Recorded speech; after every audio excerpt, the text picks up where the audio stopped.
حضرت خالد بن ولید رضی اللہ تعالیٰ عنہ مالک بن نویرہ نو قتل کر دیتا آپ نے. مالک بن نویرہ جب قتل کیا نا تو یہ بات چلتے چلتے مدینہ منورہ میں آ گئی کہ خالد بن ولید نے ایک مسلمان کو قتل کر دیا. اور اتنا دباؤ بڑا کہ صدیق اکبر کو خالد بن ولید کو معاذ جنگ سے واپس بلانا پڑا. اصحاب حل و عقد، حل و نہیں پڑھنا پیا، بات میری کوئی غلطی پہ کٹو. حل کا معنی اور ہے اور حل کا معنی اور ہے. صحابہ بڑے بڑے اجلہ صحابہ ان کی مجلس طلب کی گئی اور خالد بن ولید کو پیش کیا گیا. خالد بن ولید جب مسجد نبی شریف میں داخل ہوئے نا تو حضرت عمر اتنے جلال میں تھے کہ آپ نے ان کی پگڑی سے تیر کھینچ لیے. خون آلود تیر آپ نے لگائے ہوئے تھے.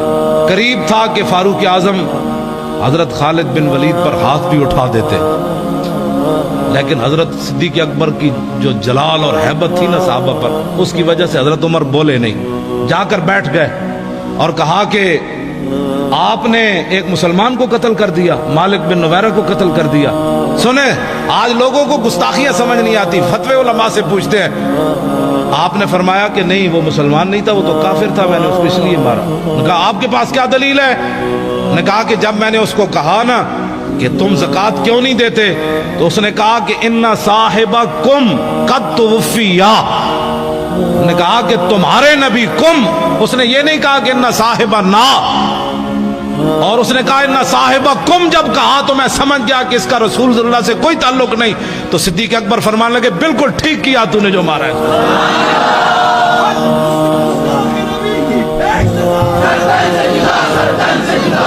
یہاں تو کم سے بھی بات بن جاتی ہے، کیوں جی نا اور کم. ہاں فرمایا اس نے کم کہا، سیدنا صدیق اکبر نے کہا بالکل ٹھیک، اصحاب حل و عقد نے کہا بالکل ٹھیک، فاروق اعظم نے کہا بالکل ٹھیک، کسی نے بھی نہیں کہا. ایمان یہ ہوتا ہے کہ جب علماء بات کر دے نا اصحاب حل و عقد تو پھر بات بندے کو ماننی چاہیے. بندے کو کل واللہ بھی نہ آتی ہو پھر ناموس رسالت کا مسئلہ پوچھتا پھرے.